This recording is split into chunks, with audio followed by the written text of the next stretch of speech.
जय हिंद मेरे प्यारे साथियों, मैं विकास आप सभी को स्वागत करते हैं आपके अपने यूट्यूब चैनल टॉप करियर में।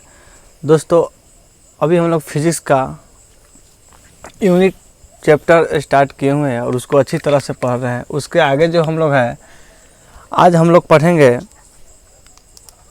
मात्रकों के बारे में। पिछले क्लास में इसका डिस्कस हम लोग किए थे कि मात्रक क्या होता है और राशियाँ क्या होती है।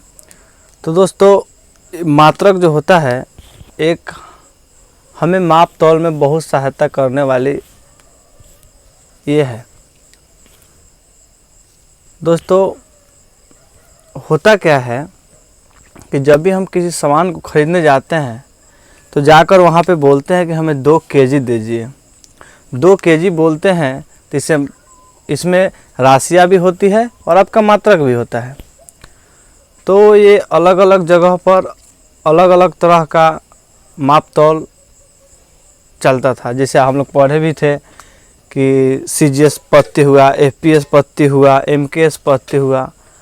तो होता क्या था, जब देश विदेश में लोग व्यापार करते थे तो वहाँ सामान को तौलने जोखने और ये सब चीज़ में बहुत कठिनाइयाँ होती थी। तो बहुत प्रॉब्लम होता था, क्योंकि आप किसी को केजी में तौल कर दीजिएगा और वो जाके वहाँ टन में तौलेगा, ग्राम में तौलेगा, तो बहुत सारी प्रॉब्लम आती थी। तो ये समस्या को दूर करने के लिए एक बैठक बुलाई गई। इस समस्या को दूर करने के लिए एक बैठक बुलाई गई और वह बैठक पेरिस में बुलाया गया। फ्रांस में एक जगह है पेरिस, मतलब ये लगभग नहीं 1960 ईस्वी में पेरिस के निकट सेवेरे नामक स्थान पर एक बैठक बुलाया गया है, जहाँ पे लगभग हर एक देश के वैज्ञानिक लोग वहाँ पहुँचे। और 1960 ईस्वी में उस बैठक में ये मंजूरी दिया गया, यह तय किया गया कि एक ऐसा मात्रक बनाया जाए जो कि पूरे दुनिया पे लागू हो। तो दोस्तों, यह जो मात्रक है लगभग 1970 में यह तय किया गया कि 7 जो होगा आपका मूल मात्रक होगा। 7 जो होगा आपका मूल मात्रक होगा और 2 जो होगा आपका समपूरक मात्रक होगा या पूरक मात्रक होगा। तो दोस्तों, इसी चीज़ को हम लोग देखेंगे कि 7 तो मूल मात्रक कौन सी है। ये कठिनाई देखिए, ये बनने से पहले, यह नियम आने से पहले कठिनाई ये थी कि जैसे हम दुकान पे जाते हैं और सिंपल बोलते हैं कि हमें 5 किलो दाल दे दीजिए। तो 5 केजी दाल बोले बहुत अच्छा है, इसमें कोई लेकिन वाला बात नहीं है, कोई गलत नहीं है। लेकिन उसी चीज़ को कोई लड़का बोलेगा कि नहीं, हमें 5100 ग्राम दीजिए या 500 ग्राम दीजिए, मतलब अपने दूसरे तरीक़ा से बोलेगा तो थोड़ा अच्छा नहीं लगेगा। जैसे मान के सिंपल चीज़ समझिए, जैसे कि 1 केजी हमको चीनी लेना है, तो 1 केजी चीनी को हम तो बोल तो सकते हैं कि हमें 1000 ग्राम दीजिए। 2 केजी चीनी को हम लोग बोल सकते हैं कि 2000 ग्राम दीजिए, या यानी 2100 ग्राम दीजिए।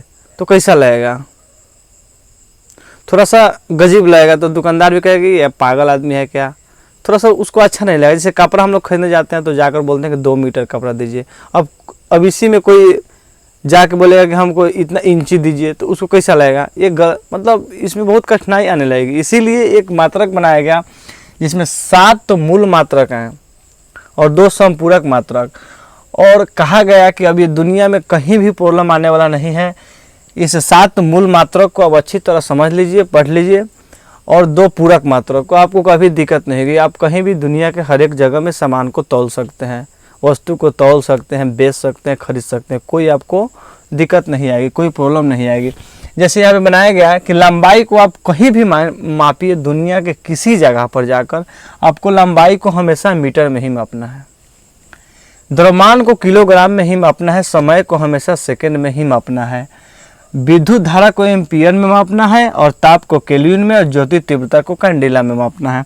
उसी तरह पदार्थ की मात्रा को आपको मोल में मापना है। तो दोस्तों, यह जो चीज़ है आप इसको इस चीज़ में मापिएगा कहीं भी दुनिया में, तो आपको प्रॉब्लम नहीं आएगी।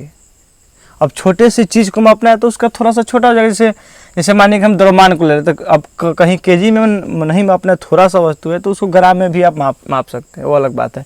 लेकिन जो एक सिस्टम बनाया गया जिसको कहा गया अंतर्राष्ट्रीय सिस्टम, ऐसा सिस्टम जिसको हम लोग बोलते हैं इंटरनेशनल सिस्टम ऑफ यूनिट। तो दोस्तों यह एक सिस्टम बनाया गया जो कि सिस्टम का नाम रखा गया एसआई सिस्टम, यानी अंतर्राष्ट्रीय सिस्टम। ठीक है, यह इसलिए हुआ इंटरनेशनल सिस्टम, यह इसलिए हुआ क्योंकि आप इसको दुनिया में कहीं भी, इस पृथ्वी पर कहीं भी मापिएगा तो इसी प्रकार आपको सामान दिया जाएगा या तौला जाएगा या मापा जाएगा। इसी का नाम है एसआई सिस्टम। तो हुआ का मतलब इसमें कि इसमें यह है कि आप कहीं भी मापिएगा तो आपको प्रॉब्लम नहीं आएगी। तो दोस्तों यह जो चीज़ आपको मतलब बोर्ड पे दिख रहा है, यह बहुत ही मेहनत का, यूट्यूब पे बहुत कम ही आपको देखने को मिलेगा जो कि डेट के साथ मिले। जैसे मीटर को कम मान्यता मिला कि आप इसको ये लंबाई को मीटर में माप सकते हैं, लेकिन सबका जो डेट डाला हुआ है बहुत, यह चीज़ है यूट्यूब पे बहुत कम मिलेगा आपको।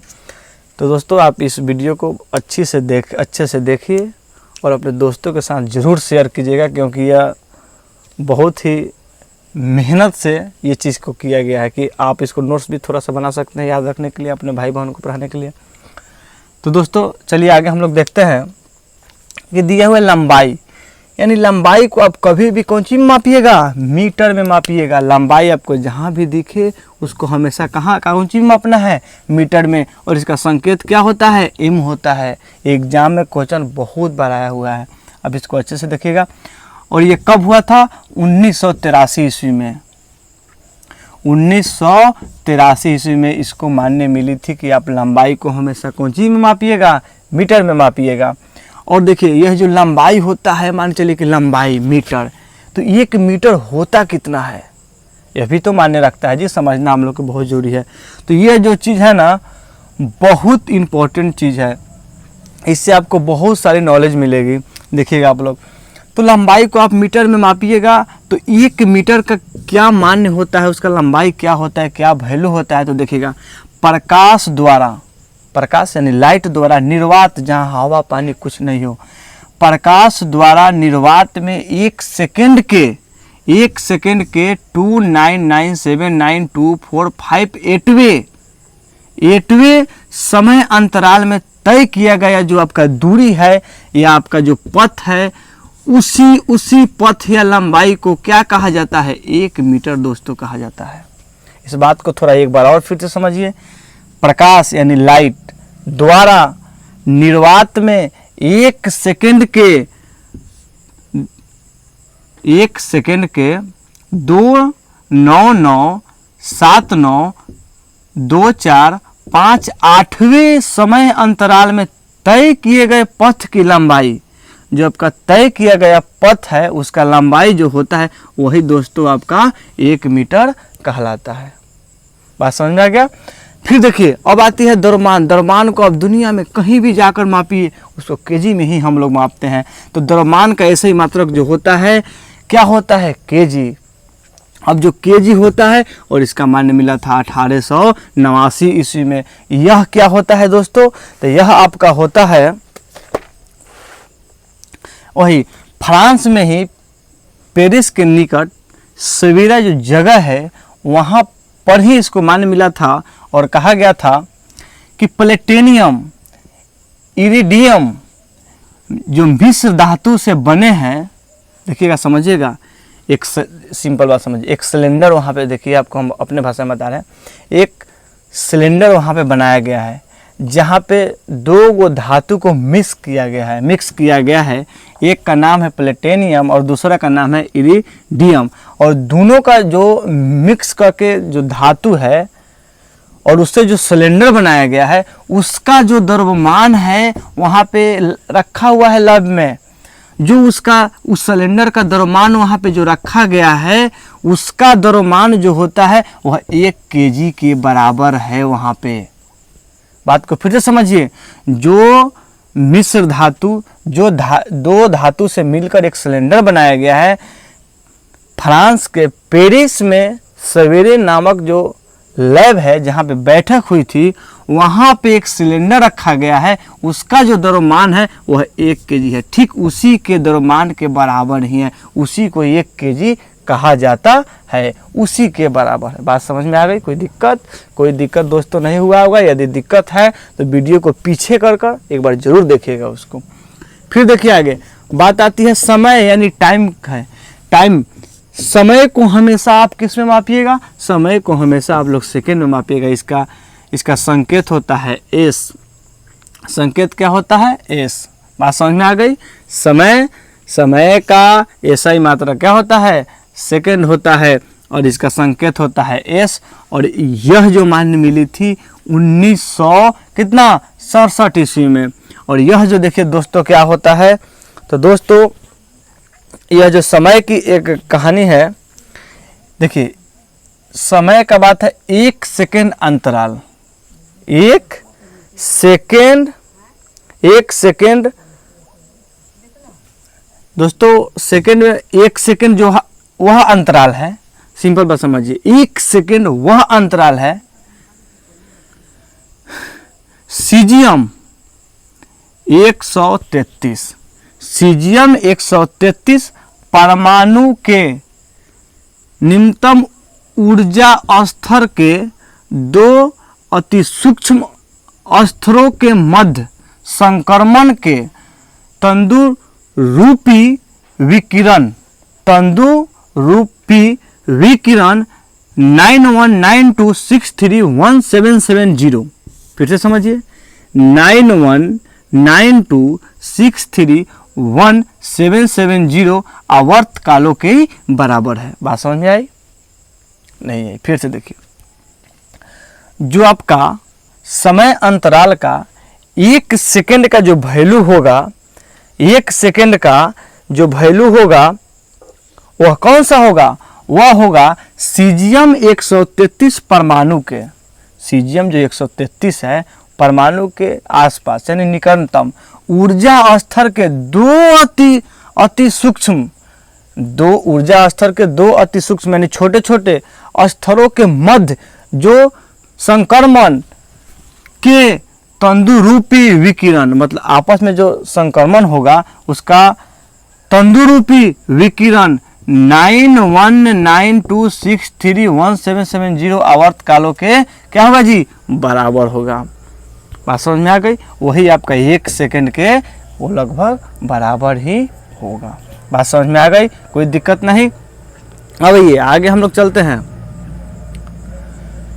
विद्युत धारा एम्पियर, विद्युत धारा इसका जो एसआई मात्रक होता है, मूल मात्रक होता है एम्पियर में। यह जो 7 है ना मूल मात्रक, एग्जाम में बहुत बार आता है दोस्तों, एग्जाम में बहुत बार पूछा गया आपका, हो एसएससी हो, बैंक हो या डिफेंस हो, कोई भी एग्जाम जहाँ साइंस पोर्शन पूछता है वहाँ पे बहुत बार ये एग्जाम में आ चुका है। आप लोग प्रीवियस क्वेश्चन बनाकर देख सकते हैं, सेट बना कर देख सकते हैं, उसमें आपको ये सब क्वेश्चन देखने को मिलेगा।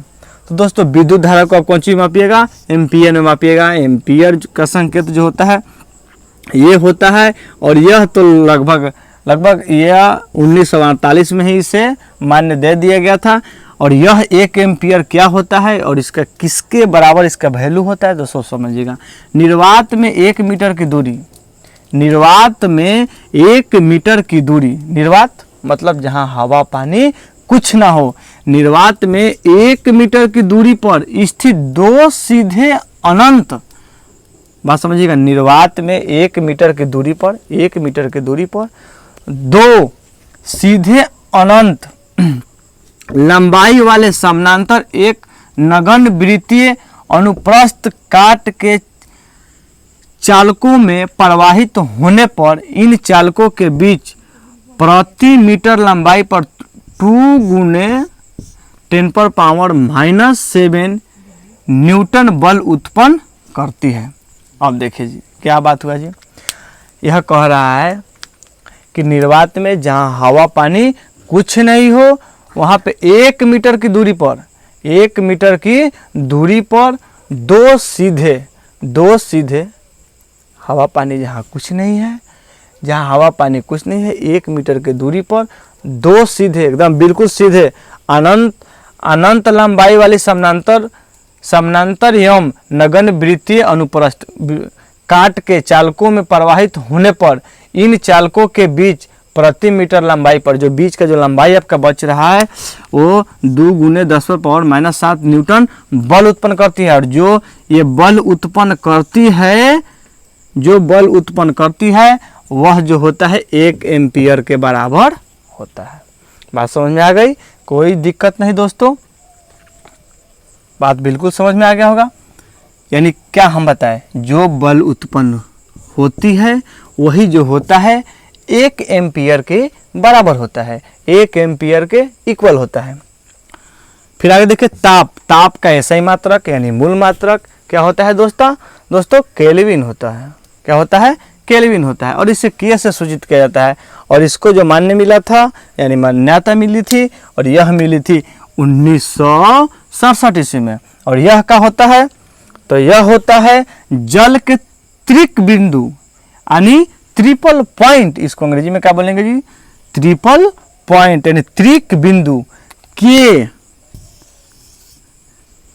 बिंदु के उष्मा गणिक ताप के मतलब उष्मा देने वाली ताप के 1/273.16वें भाग को 1 केल्विन कहा जाता है। बात समझ में आ गया होगा? फिर से एक बार देख लीजिए। जो ताप जो होता है वह ताप का एसआई मात्रक केल्विन, और जो ताप का एसआई मात्रक केल्विन होता है और इसे के से सूचित किया जाता है यानी इसका संकेत के होता है। और यह जो इनको मान्य मिली थी यह 1967 ईस्वी मिली थी। और यह जो होता है वह कितना होता है या किसके बराबर होता है या 1 केल्विन कितना कहेंगे? तो देखिएगा दोस्तों कितना कहेंगे, जल के ट्रिपल पॉइंट यानी त्रिक बिंदु के उष्मागतिक ताप के, उष्मागतिक मतलब का जहाँ उष्मा हो के 1/273.16वें भाग को क्या कहा जाता है? 1 केल्विन कहा जाता है। अब आइए आगे चलते हैं दोस्तों। आगे दिया है ज्योति तीव्रता। ज्योति तीव्रता का एसआई मात्रक होता है कैंडेला। यह एग्जाम में इसको भी आई कर लीजिए, बहुत बार पूछा गया क्वेश्चन है, वेरी वेरी इंपॉर्टेंट दोस्तों, यह बहुत बार एग्जाम में पूछा गया है। तो ज्योति तीव्रता का एसआई मात्रक क्या होता है? कैंडेला होता है। इसे CD से सूचित किया जाता है, इसका संकेत CD होता है। और इसको जो मान्यता मिली थी वह मिली थी 1979 ईस्वी में, 1979 ईस्वी में। और यह जो केल्विन होता है किसके बराबर होता है? तो देखिएगा किसी दिशा में, किसी डायरेक्शन में, किसी दिशा में 540 × 10⁻12 हर्ट्ज आवृत्ति वाले स्रोत की ज्योति तीव्रता, आवृत्ति वाले स्रोत की ज्योति तीव्रता है जो उस दिशा में वाट प्रति स्टेरेडियन यानी 1/683 की विकिरण तीव्रता का एक वर्णीय प्रकाश उत्सर्जित करती है। जो प्रकाश उत्सर्जित करती है वही आपका 1 केल्विन के क्या होता है? बराबर होता है। बात समझ में आ गई? इसमें तो कोई दिक्कत नहीं हुआ होगा। फिर आगे हम लोग बढ़ते हैं थोड़ा सा। पदार्थ की मात्रा यानी पदार्थ का मात्रा का एसआई मात्रा क्या होता है? तो दोस्तों मोल होता है और इसे MOL से सूचित किया जाता है। और इसे मान्य मिली थी या मान्यता मिली थी 1971 ईस्वी में। यह 1 मोल किसके बराबर होता है? तो यह होता है जितनी 0.012 kg कार्बन, देखिए फिर से, जितनी 0.012 kg या कार्बन 12 समस्थानिक में परमाणुओं की संख्या होती है वही आपका 1 मूल्य के बराबर होता है। दोस्तों जो आपको बात बताया गया क्या उसमें कोई प्रॉब्लम है? यदि कोई प्रॉब्लम होती है तो आप लोग ज़रूर कमेंट करके बताइएगा। यह जो चीज़ आज हम आप लोग को बताए हैं, जो ये इतना चीज़ तो लगभग आपको हर एक जगह मिल जाएगा, आपको कहीं भी सर्च कीजिएगा यूट्यूब पे मिलेगा, लेकिन यह जो चीज़ है बहुत कम मिलेगा, कहीं कहीं मिलेगा। तो दोस्तों फिर से एक बार हम लोग देख लेते हैं कि क्या हम लोग पढ़े हैं। तो आज हम लोग पढ़े हैं एसआई यूनिट, अंतर्राष्ट्रीय, हम लोग पढ़े हैं अंतर्राष्ट्रीय पद्धति, अंतर्राष्ट्रीय पद्धति। तो क्या बताए थे कि फ्रांस के पेरिस में सवेरा नामक जगह पर, सवेरा नामक स्थान पर माप तौल का एक सम्मेलन हुआ था, बहुत बड़ा सम्मेलन हुआ था। और उसी सम्मेलन में कब हुआ था? 1960 में, और लगभग 1970 तक चला था। और लगभग 1970 में ही इसमें 7 मूल मात्रक बताए गए थे और 2 पूरक मात्रक। तो 7 जो मूल मात्रक है उसमें देख लीजिए फटाफट 2 मिनट में हम लोग इसको रिवीजन करके फिर हम लोग, अभी तो बाकी हम लोग को पढ़ना 2 पूरक मात्रक, उसको भी हम लोग कंप्लीट करेंगे। तो देख लीजिए, लंबाई का ऐसे ही मात्रक मीटर, और द्रव्यमान का ऐसे ही मात्रक केजी, समय का ऐसे मात्रक सेकंड, विद्युत धारा का ऐसे मात्रक एम्पियर, ताप का केल्विन, ज्योति तीव्रता का कैंडेला, पदार्थ की मात्रा होता है मोल। एकदम इसको इसी तरह आप लोग याद कर लीजिएगा, डेट भी देख लीजिएगा, और यह जो 1 मीटर लंबाई किसके बराबर होता है यह सब भी आप लोग देख लीजिएगा, आप लोग को माइंड में रहेगा, अच्छा ही रहेगा। तो दोस्तों फिर हम लोग इससे आगे थोड़ा सा बढ़ते हैं और देखते हैं। तो दोस्तों आप लोग वीडियो को ज़रूर शेयर कीजिएगा अपने दोस्तों के साथ। पहले आवाज़ की थोड़ा सा प्रॉब्लम होती होगी, लेकिन दोस्तों अब नहीं होगा, क्योंकि अब हम लोग माइक से पढ़ रहे हैं, इसलिए आप लोगों को आवाज़ में कोई तकलीफ़ अब हो ही नहीं सकती है, मुझे पूरा विश्वास है। और मैं आशा करूँगा कि आप लोग भी इस वीडियो को देखिए और अपने दोस्तों के साथ ज़रूर शेयर कीजिए और उन तक ये सब चीज़ पहुँचाइए, क्योंकि हम लोग बहुत मेहनत करते हैं इस वीडियो को बनाने में आप लोग के लिए। तो दोस्तों आगे हम लोग पढ़ेंगे कौन मात्रक? मूल मात्रक। तो कितने मूल मात्रक हैं? 2 मूल मात्रक। मूल तो हो गया, पूरक मात्रक।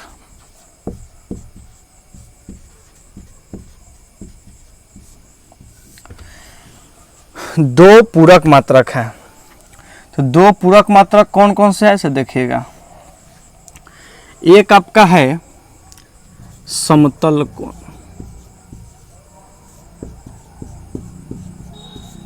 ठीक है, कौन कौन? समतल कोण। और दूसरा है घन कोण, या उसको आप बोल सकते हैं ठोस कोण, ठीक है। समतल कोण का एसआई मात्रक या पूरक मात्रक, आप इसको ऐसे कैसे लिखिएगा, इसको लिख लीजिए, इसका जो होता है पूरक मात्रक, पूरक मात्रक, यह क्या होता है? पूरक मात्रक रेडियन। क्या होता है दोस्तों? रेडियन। और इस घन कोण का पूरक मात्रक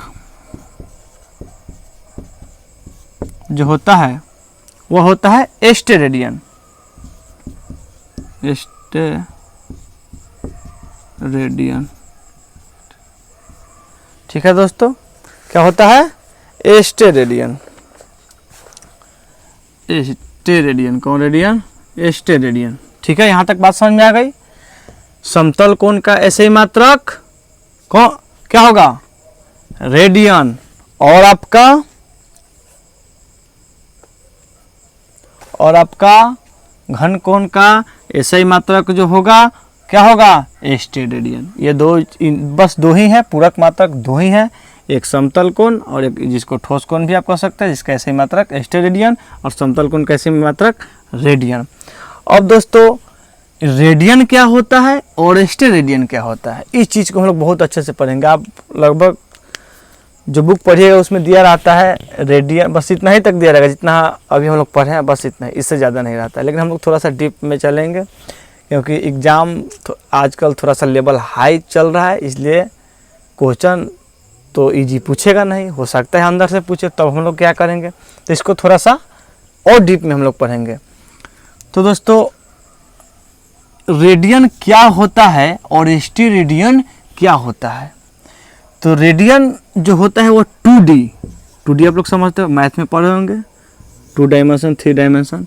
यह होता है 2D में होता है ब्रीथ, बात समझिएगा, ब्रीथ। और यह होता है 3D में होता है ये गोला, ठीक। तो ब्रीथ एक ब्रीथ है। अब स्टेरेडियन क्या होता है, सब वही चीज को हम बता रहे हैं। तो कहा जाता है कि जो ब्रीथ की त्रिज्या होती है, ब्रीथ की त्रिज्या और इसके चाप, तो 2 त्रिज्या हम ले लिए, ये और ये त्रिज्या आपस में आप लोग जानते हैं आपस में क्या होता है, बराबर होता है। तो यह जो त्रिज्या है और यह जो त्रिज्या की लंबाई और इस चाप की लंबाई आपस में दोनों जब बराबर होते हैं, दोनों आपस में जब बराबर होते हैं, तब जो यहाँ पे कोण बनता है वही होता है रेडियन। बात समझ आ गया दोस्तों। यह जो कोण बना यह किसके बराबर होगा, रेडियन के बराबर होगा। तब दोस्तों हम कह सकते हैं R =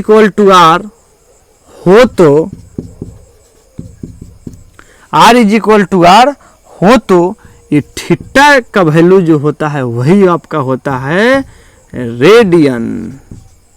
यह बहुत इंपॉर्टेंट बात है दोस्तों, इस चीज को आप लोग नोट कर लीजिएगा, लिख लीजिएगा। स्टेरेडियन कब होता है, रेडियन कब होता है और स्टेरेडियन कब होगा, बात समझिए। यह जो त्रिज्या होता है इसके चाप के बराबर होता है, तब जो इसके अंदर कोण बनता है वही आपका क्या होता है दोस्तों, रेडियन होता है। अब इसमें देखिए 3D यानी गोला। अब यहाँ पे वृत्त नहीं, हम एक गोला बनाएंगे। अब गोला का एग्जांपल क्या होता है, वृत्त क्या है जी, वृत्त आपको बता रहे हैं जो हम यहाँ पे पहरे हुए हैं, यह क्या है, वृत्त का आकार का है। साइकिल का जो रिंग होता है वह वृत्त का आकार का होता है, लेकिन जो फुटबॉल होता है या बॉल होता है वह क्या होता है दोस्तों, वह गोला होता है। तो वही अब हम लोग गोला का बात करेंगे और गोला में देखेंगे यह कैसे काम करता है, स्टेरेडियन क्या होता है। तो यह दोस्तों कहा जाता है कि त्रिज्या के, किसी त्रिज्या के जो चाप होती है, अब देखिए त्रिज्या तो R है, लेकिन यहाँ पे चाप की लंबाई क्या होगा, इसका स्क्वायर होती है। बात समझिएगा, यहाँ पर R बराबर R होगा, लेकिन यहाँ पे R बराबर R स्क्वायर होगा, और तब जो यहाँ पे कोण बनेगा वह कोण होता है स्टेरेडियन। तो देखिए दोस्तों, R बराबर R स्क्वायर हो तो थीटा बराबर क्या होगा, स्टेरेडियन। बात समझ में आ गई, और इसको अंडरलाइन कर लीजिएगा। यह 2 चीज आपके लिए बहुत ही इम्पोर्टेंट है। फिर से 1 मिनट में हम लोग इसको रिवीजन कर लेते हैं।